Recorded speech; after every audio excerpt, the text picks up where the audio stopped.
Office romance.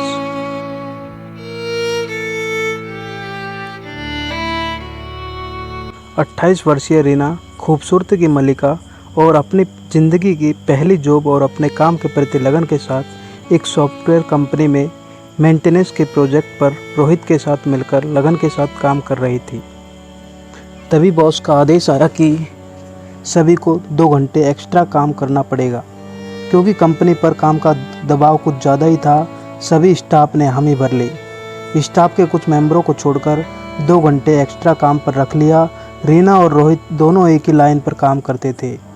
दोनों आपस में दोस्ती की तरह बात भी किया करते थे, लेकिन उनके मन में कुछ भी ऐसा नहीं था। 5 बजने के बाद ही बॉस और उसके साथी घर चले जाया करते थे। उसके बाद कुछ लोग रुक जाया करते थे। रीना और रोहित लाइन पर चेकिंग में लगे रहते थे। जब उनके पास फ्री टाइम होता, दोनों सुख दुख की आपस में बातचीत किया करते थे और अपने बारे में एक दूसरे के साथ शेयर भी किया करते थे। ऐसे करते करते उन्होंने कुछ ही दिनों में अपनी दोस्ती को इतनी गहरी कर ली कि कोई तोड़ नहीं सकता। जब वह ड्यूटी से फ्री होते तो होटल में जाकर साथ खाना खाते और घर जाकर फ़ोन पर चैटिंग पर बात किया करते थे। कुछ ही दिनों में रीना और रोहित को आपस में प्रेम का परवाना चढ़ने लगा और दोनों आपस में रोमांस की राह पर चलने की सोचने लगे और उन्होंने एक दूसरे को बताए बिना ही प्यार करने लगे। 7 दिन इस तरह बीतने के बाद उनकी ड्यूटी नाइट शिफ्ट में आ गई। दोनों भावनात्मक रूप से जुड़े हुए थे और ऐसे में उनके बीच अफेयर और रोमांस होना कोई आम बात है।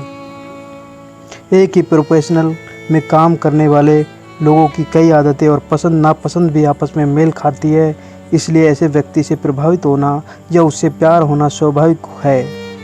साथ काम करते हुए कई बार एक दूसरे के बारे में इतने नज़दीक से जानने के बाद भी उन्हें प्यार हो जाता है, फिर वह एक दूसरे के दूर नहीं रह पाते। रीना और रोहित का भी कुछ ऐसा ही था। समय बीतता गया, दोनों एक साथ ही छुट्टी लिया करते थे। रीना अपने घर से दूर फ्लैट लेकर रहती और रोहित रीना के पास में ही अपनी फैमिली के साथ रहा करता था और रीना भी रोहित के घर जाने लगी थी। रीना और रोहित काफ़ी समय से प्यार करते आ रहे थे। जब इस बात का पता रोहित के माता पिता को लगा तो उन्होंने रीना के घर वालों से बात करके उन दोनों की शादी करा दी।